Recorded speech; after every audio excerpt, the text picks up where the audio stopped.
நாம ஏன் இப்ப பூட்டை உடைச்சு இந்த வீட்டை சர்ச் பண்றோம் தெரியுமா உனக்கு? தெரியல சார். அந்த பொண்ணு போலீஸ்க்கு கொடுத்த ஸ்டேட்மெண்ட் படி உத்தம் என்ன கொல்ல பார்த்தாருன்னு சொன்னாளா? ஆமா சார். நாம அதை ரெக்கார்ட் பண்ணிருக்கோமா? ஆமா சார்.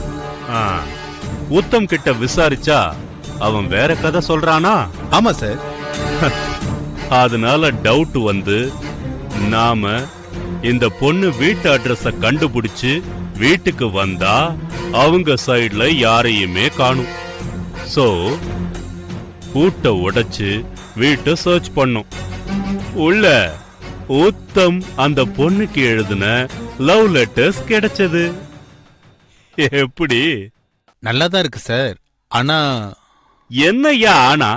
சார், லெட்டர் படிக்கிறதுக்கு அந்த பொண்ணுக்கு பார்வையே கிடையாதே சார்.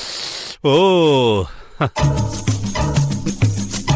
நீ அத சொல்றியா?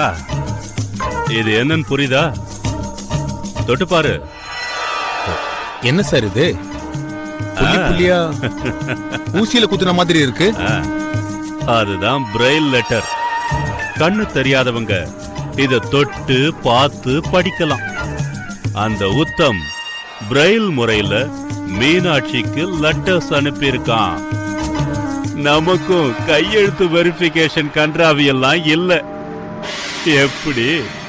Super sir. பார்ட்டி ஃபுல்லா லாக்கு.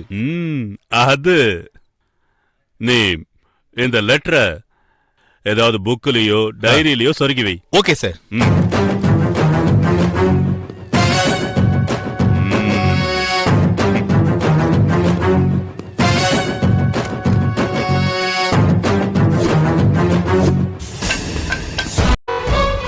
சார், ஒரு நிமிஷம் இங்க வா.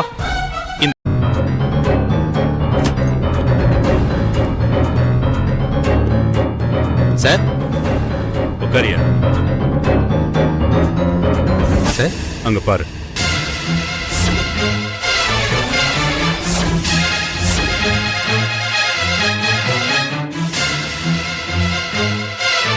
என்ன சார் இது?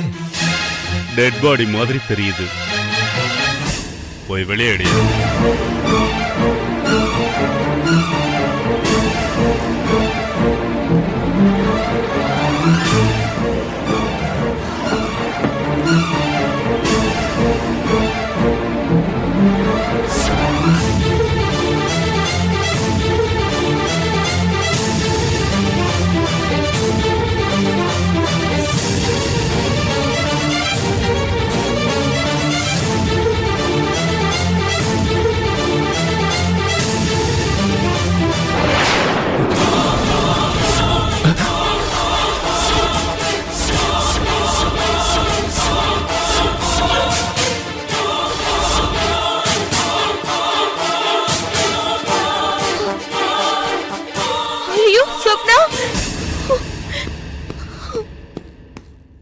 இந்த பொண்ணு யாருன்னு உங்களுக்கு தெரியுமா?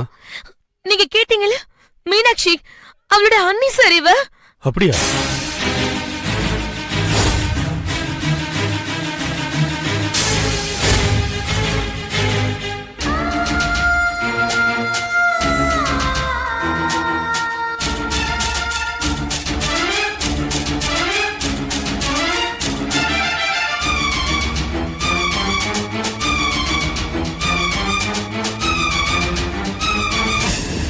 சார், அந்த வீட்ல கிடைச்ச டெட் பாடி ஹாஸ்பிட்டல்ல இருக்கிற மீனாட்சியோட அண்ணி சொப்னாவோடதுன்னு கன்ஃபார்ம் ஆயிடுச்சு.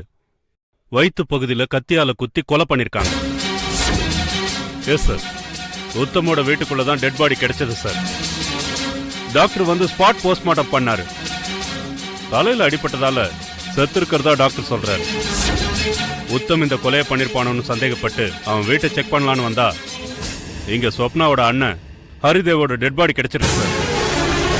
எஸ் சார், உத்தமோட வீட்டுக்குள்ளதான் டெட் பாடி கிடைச்சிருக்கு சார்.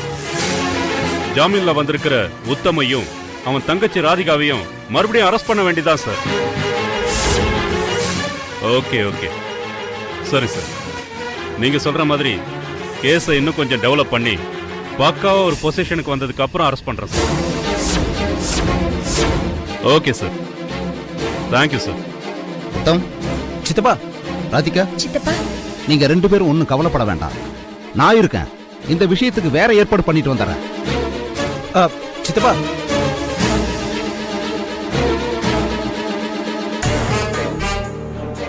என்ன என்ன அப்படி பாக்குற? சார், எனக்கு நல்ல ஒரு விஷயம் புரியுது. உங்களை பத்தி உங்க மேலதிகாரி கிட்ட எங்க அண்ணன் புகார் பண்ண கோவத்துல நீங்க எங்க அண்ணனை குற்றவாளி ஆக்கி பார்க்கணும்னு ஆசைப்படுறீங்க. அப்படித்தானே சார்? ஏன் இதெல்லாம் நீயே கற்பனை பண்ணிக்கிற? ப்ளீஸ் சார், நீங்க ஏதோ சின்னதா ஒரு கேஸ்ல அவனை மாட்டி சித்திரவதை பண்ணலான்னு போட்ட கணக்கு தப்பாயிடுச்சு சார். பெரிய பெரிய கொலை வழக்கா மாறுது சார். போலீஸ்ல என்னன்னு அவருக்கு தெரியறதுக்கு 4-5 மாசம் தண்டனை ஓகே சார். இதுக்கு தூக்கு தண்டனை தேவையா சார்?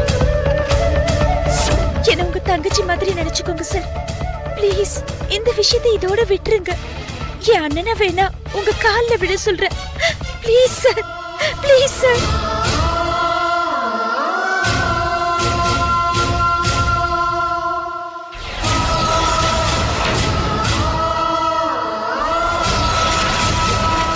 சார், எல்லா இடத்துலயும் தேடிட்டேன் சார். வெப்பன்ஸ் எதுவும் கிடைக்கல சார். நீங்க எவ்வளவு தேடினாலும் இந்த வீட்ல எதுவும் கிடைக்காதுன்னு உங்களுக்கும் தெரியும், எங்களுக்கும் தெரியும். ப்ளீஸ் சார், என் தங்கச்சின்னா எனக்கு உயிர் சார். அவளுக்கு நல்ல சம்மந்தம் கிடைச்சிருக்கு சார். எங்களுக்கு அம்மா அப்பா கூட இல்ல சார். வேணா இவ கல்யாணத்தை நடத்தி கொடுத்துட்டு உங்ககிட்ட வர சார். என்னை எந்த கேஸ்லயாவது மாட்ட வச்சு டார்ச்சர் பண்ணி கொன்னுடுங்க சார், கொன்னுடுங்க. இப்போ இந்த டெட் பாடி விஷயத்தெல்லாம் பார்த்தா எனக்கு பயமா இருக்கு சார். சார், சத்தியமா அந்த பொண்ணு மீனாட்சியையும் அவங்க அண்ணனையும் எங்களுக்கு தெரியாது சார். இந்த கொலைகளை பண்ணவே எங்கேயும் சந்தோஷமா சுத்திட்டு இருக்கா சார். அப்பாவியான நாங்க அனாவசியமா மாட்டிக்கிட்டு தவிக்கிறோம் சார். நீங்க மனசு வச்சா அந்த குற்றவாளியை கண்டுபிடிச்சிடலாம் சார். போலீஸ்னா என்னன்னு தப்பு செஞ்சவனுக்கு தானே சார் தெரியணும். அவனை தண்டிச்சதுனாலே நாங்க நிரபராதி ஆயிடுவோம் சார். உங்களால மட்டும்தான் சார் எங்க 2 பேத்தையும் காப்பாற்ற முடியும். முடியாதுன்னு நீங்க முடிவு பண்ணிட்டீங்கன்னா நாங்க தற்கொலை பண்ணிக்கிட்டு சாக வேண்டியதுதான் sir.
enjoyed this video, kindly like, share, comment, and for further our interesting videos, subscribe our channel below.